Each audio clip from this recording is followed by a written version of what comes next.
Hannah Swensen's life is ruined because she just discovered her new husband Ross was secretly married to another woman the whole time. Hannah wonders if this is her fault, if maybe she should have dated Ross for more than a week before deciding to marry him. Gee, you think, Hannah? Argo Font Book Review, Argo Font Book Review. At church, Hannah tells the entire town what happened. Everyone's upset. Multiple men promise to beat Ross up. The mayor and police officers are going to arrest Ross on sight if he returns to town. I'm pretty sure you're not allowed to arrest someone just because they hurt Hannah's feelings. There's a terrible blizzard. Everyone checks their radios to get the weather update. What is this, the year 1950?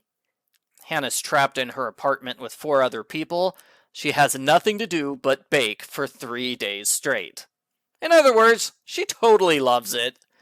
This book has 37 recipes, which is over 100 pages of recipes, not including all the times in the narrative where the characters talk about food.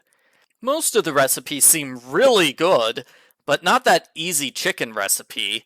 It has 18 ingredients. That's not an easy recipe. Mayor Bascombe decides to hold a movie festival, featuring every single movie which is set in Minnesota. In real life, that's over 100 movies. It's not a feasible project. The mayor wants Hannah to interview all the movie producers, which means Hannah will be forced to talk to Ross. How awkward! The really awkward part is that it took Mike a month to find Ross, but the mayor found Ross right away by calling Ross's business number. For a detective, Mike isn't good at his job. Ross visits Hannah's cookie shop when no one else is around. He's nice at first. He says he loves Hannah. He promises they'll be married for real once his divorce is finalized. But then Ross turns nasty when he talks about his safe deposit box.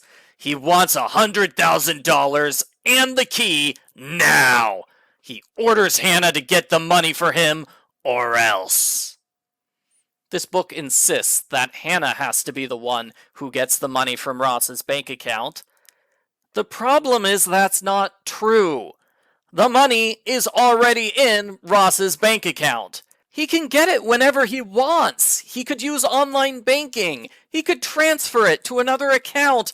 He could even write a check to himself. So this Ross needs Hannah to get money storyline should not exist. There's no good reason for Ross to involve Hannah in his plan to get money from his own bank account.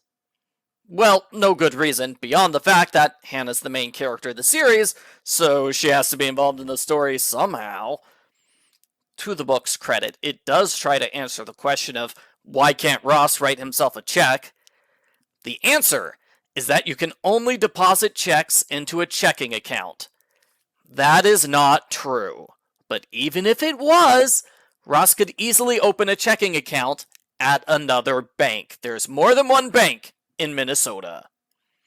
Hannah tells Ross to visit the bank himself, but as it turns out, the bank is closed for repairs due to the blizzard.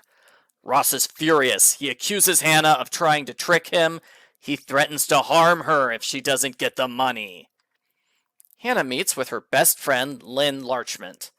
Lynn dated Ross in college until he broke her heart. I can't believe Hannah decided to marry her best friend's ex without bothering to tell her first. Lynn later confesses Ross was physically violent with her to the point where she had to go to the hospital. That's why Lynn broke up with Ross. Why didn't Lynn tell Hannah about this before the wedding? That would have saved us like 5 books of terrible Ross stories. The book gives us the excuse that Lynn said nothing because she got her wedding invitation too late. So, are we left to believe that Hannah did not talk to her best friend at all during the courtship and engagement? Hannah didn't ask Lynn to be in the wedding even? Some best friend Hannah is. Hannah talks to Doug, the bank manager. They make a plan to catch Ross. They both will lie to Ross, telling him he has to visit the bank in person to withdraw money. When he does, the police will arrest Ross for the crime of fake marrying Hannah. There's a scene where Hannah tells Ross to visit the bank, as well as a scene where Doug tells Ross to visit the bank. In a third bank scene, Doug tells Hannah that the movie festival people just paid Ross a bunch of money. As we learned in the last book, Ross has over $1 million in his various bank accounts. That just makes it all the more unrealistic that Ross is so dead set on getting this particular $100,000. He has at least 9 other options. In the mandatory cat subplot, Hannah wakes up with a sore neck when her cat steals her king-size pillow at night. Also, we get an overly long description of the way Hannah's cat runs around her apartment. This happens in Chapter 3 and is repeated in Chapter 14. I don't need it explained 6 times. I understand the concept of a cat running around an apartment. Hannah's neighbors, Marguerite and Clara, visit, so Hannah has an excuse to make more food than normal. Clara is taking pictures for her painting class. One night, Clara takes a photo of an unknown man. He attacks her and steals her phone. Mother tricks Hannah into hosting a party at the clubhouse in her condo complex. Norman and Hannah check out this clubhouse. The unknown man left behind a pair of binoculars and a towel from the Gala cruise line. Hannah finds her cat wandering outside. Mother is there. She has orders from Mike to keep everyone out of Hannah's apartment. Official police business. Hannah is so mad, she swears at her mother and barges past the police. That's when she sees Ross was violently murdered in her apartment. This is page 280 of 346. It's 80.9% of the way through the book. Readers are forced to wait a long time before this mystery starts. As a mystery fan, I am sure this book would be vastly improved if the murder happened 200 pages earlier. Since the murder's right at the end, there's not enough room for a proper investigation. The investigation's about a chapter and a half. Mike reveals that someone searched Hannah's condo, and Grandma Knudsen alibis 3 of the 6 guys who were angry at Ross earlier. That's the entire investigation. Hannah faints. She's confused when she wakes up in a king-size bed, not her normal queen-size bed. If I may nitpick, that's wrong. Hannah's normal bed is king-sized. That was the mandatory cat subplot. The cat was stealing king-sized pillows. Continuity!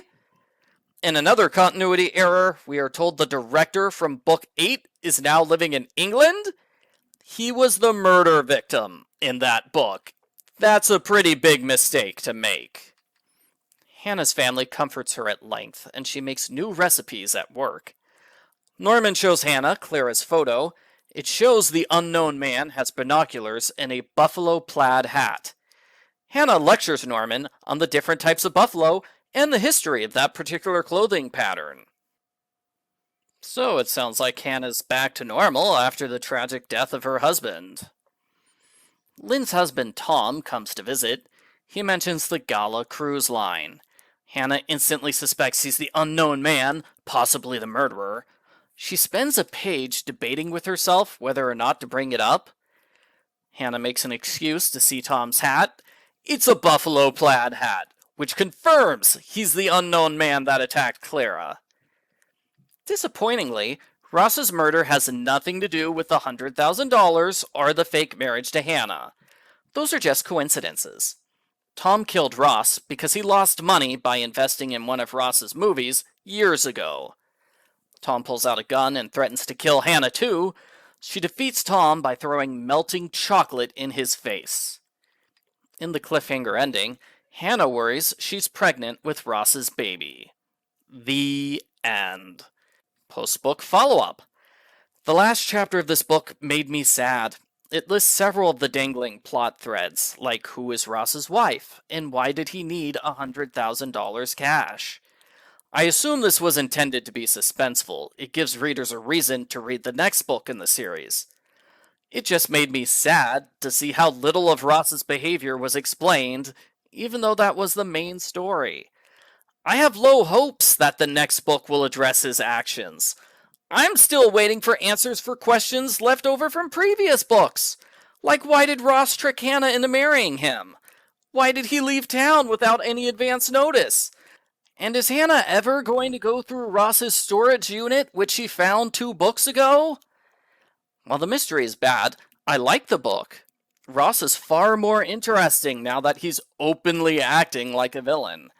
There's a fair amount of suspense with him, and even though Ross wants money ultimately ends up being a red herring, it was a strong enough storyline to support over half the book.